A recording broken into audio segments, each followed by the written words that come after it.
How do we best get prepared for potential battle, for potential physical fighting, gunfighting at church?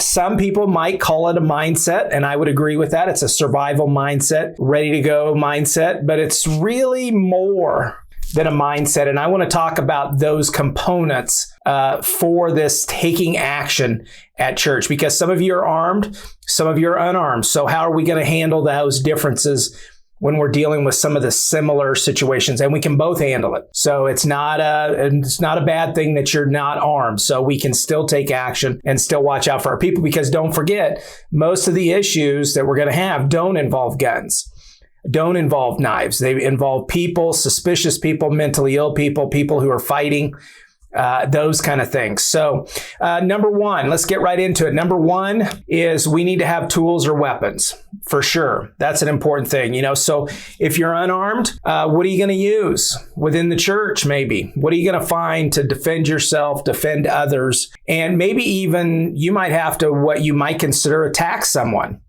to defend others. So what tools are you going to use to do that? And are you ready to use that tool?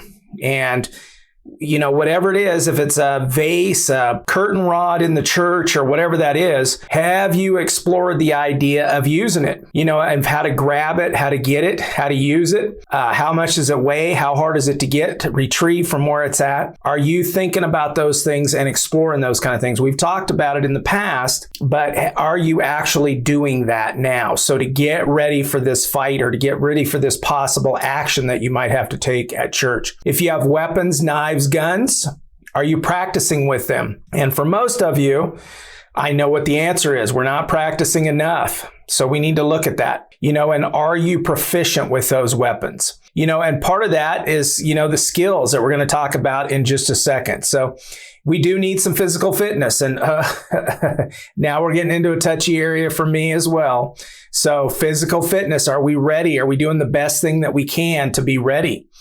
And maybe we're not, maybe we're older like me, maybe we're not in the best of shape like me, but are we, we're accepting some of those limitations, and, are we thinking about how we can compensate for those in a moment of battle or in a moment of fight? How can we compensate for those limitations that we might have?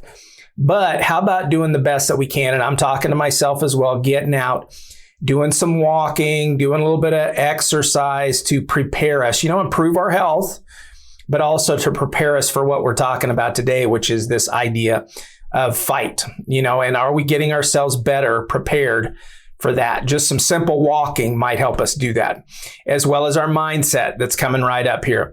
Number three, you need some skills, some capabilities with the tools that we're talking about, with your tools, with your hands, with whatever thing that you're going to grab to use for the fight, whatever that is, whether you're armed or unarmed.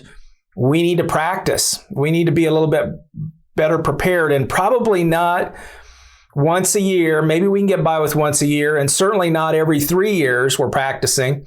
We need to be doing these things more often, but you need to get good with those tools or those weapons or whatever you're going to use to defend yourself or engage the fight, if you will. If it's a gun, we need to practice, and that means practicing carrying the gun, means practice holstering the gun and drawing the weapon. And it means certainly practicing firing it. All of those are important things, that we're used to carrying it, that we're ready to draw it, and we can do it and be, just secondary nature to us to be able to draw that thing and use it, be ready to come up on target and engage the target. So we need to be good at that. And certainly firing, from a standing position, but also practicing from a kneeling position or from behind cover. Get something that's similar to the seating at your church. So if it's pews, then find a box that's about the same height as the pews so you can practice shooting around it. If it's chairs, get a similar chair to what you have, similar height, something that's similar that you could accidentally shoot if it happened, a box that's that high and that size, or an old chair, and practice shooting from behind that.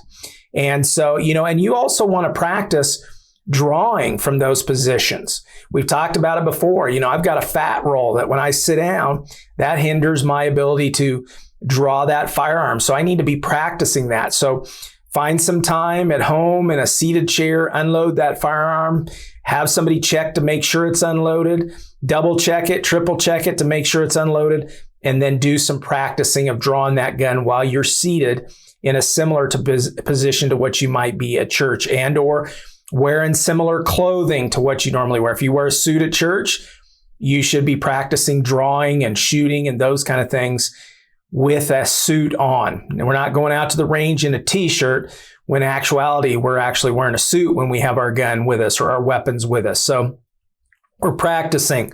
We're not perfect. And this also helps us when you're working on your weapons, when you're practicing, it also helps you see your limitations.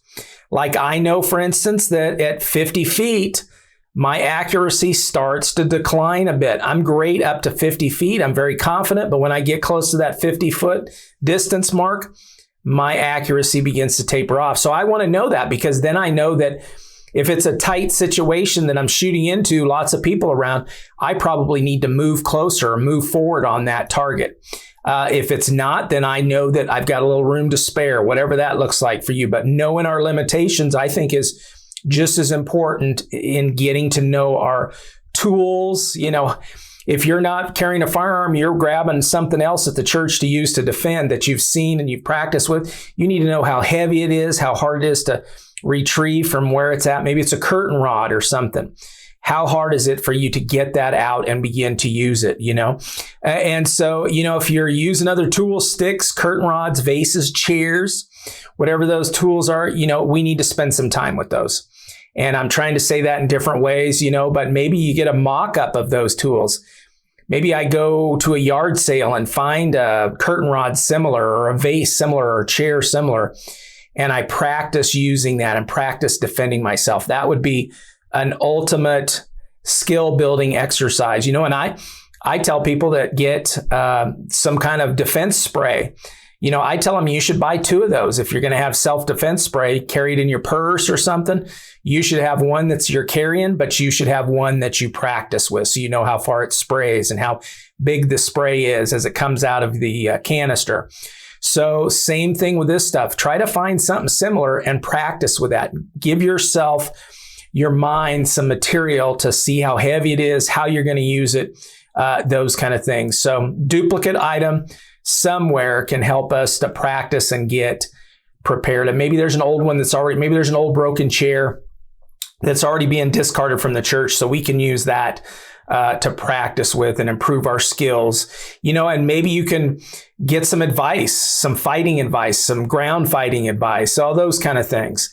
Find some places. There's all kinds of stuff online to give you some of that material and advice. And we certainly try to give you advice where our expertise lends to this kind of information. Next, you need to know what to do, and some might call these tactics. What are your tactics going to be? Whether it's tactical ground fighting or fighting skills, gun battle skills, or even tactics of approaching a suspicious person. Are you working on those kind of things? Are you trying to practice that? Get some advice, have some discussion on those kind of things. Are you ready to run towards a gunfight? A gunfight breaks out at church, somebody begins to shoot. Are you prepared to begin to run towards it? Our natural instinct is to run away from it and find cover and seek shelter. But especially if you're armed, are you ready to run? Even just a fight breaks out and you're an unarmed security person at church, are you ready to go to that fight and try to minimize that, or try to make sure your people are safe in that situation, And part of that is, are you thinking tactically in your approach to a suspicious person? I mentioned that a moment ago. To a suspicious car, to a suspicious person. Maybe somebody's walking away from you and go around a corner. Do you know how to tactically take those corners wide as you go around the building so that somebody can't attack you as you go right around the corner tightly? You want to be taking those things wide. Those are the kind of things we want to think about. And how is your survival mindset? That's certainly important, very important. Is your emotional health ready for action? Are you ready to respond to a tactical situation and think through the process clearly of how to deal with that? This is important stuff. And we can only get better at that by thinking through it, watching some scenarios. And we've got all kinds of scenario videos for you at our website. And so you can go over there and think through those and think through the process and practice for your mind's sake. So, and these are the things that I want to be challenging you today. These 5 topics that we're talking about, I want to challenge you to get better, to help you be ready to take care of yourself, but also to protect others. And certainly, as we're talking about mindset, I don't want you to quit or give up. I want you to survive these encounters. I want you to take care of it and come out victorious in whatever the fight is that you have to deal with, or the suspicious people that you have to deal with. I want you to be safe and victorious through these situations. So are you ready to take action at church? That's my big question. Are you ready for a difficult situation or a fight? That's the important topic of this quick video. So, and as you evaluate that, what are you going to do to get better prepared for it? That's what we're talking about. That's what I'm challenging you to do. What are the things that you can do to get better? This is somewhat, maybe an art form, a work in progress. Some people will call it. And I hope you're looking for sources that will seriously help you, that we're not just saying, yeah, I'll take care of it if something happens. I can handle it. I want you to know that you can handle it, be better prepared. And that's strictly going to happen through either doing it. And many of us aren't doing these activities that we're talking about. We're not fighting every day like a police officer in a big city somewhere that gets lots of experience. We might only do some of these things once in our church security lifetime, if you will. One time as a volunteer in church security, depending on where you're at, might have some major action. So we have to get prepared. We have to find things that help us get better prepared to take action. And if you need some tools, again, we've got links down in the comments section here. If you're watching us on YouTube, or you can go to our website, churchsecurityanswerman.com. We got tools over there to help you and to get you moving in the right direction. So if you need those tools, if you need some training, check out churchsecurityanswerman.com. I would strongly recommend that you're getting some base training. Some of you need certificate trainings for where you're at, state training, licensing training. But what we have is just some church security training to get you moving in the right direction, or to get your team on the same page. So I'd recommend you check out our courses. We have an unarmed church security volunteer certificate. We have an armed church security volunteer certificate. And then we also have a leading church security certificate as well right now. And we're working to add some more training, but take a look at that training down in the comments section here on YouTube, or go to our website and look at those trainings. Get some training for yourself, some basic training, and get some training for your team. You can each as individuals take this training, and it's all the same. Then you can come back together and have the same reference material, the same terminology, all of those kind of things. And you can find that again in the links down below, or at our website, churchsecurityanswerman.com. Please like and subscribe to this video. We want you a part of our community. I want to hear from you. I would like your comments here sent to me, comments down in the comment section below here in YouTube. And, I would like you to be subscribed so that you get our notices and you're part of our community, because we're all helping each other, leaving comments, sharing experiences, those kind of things.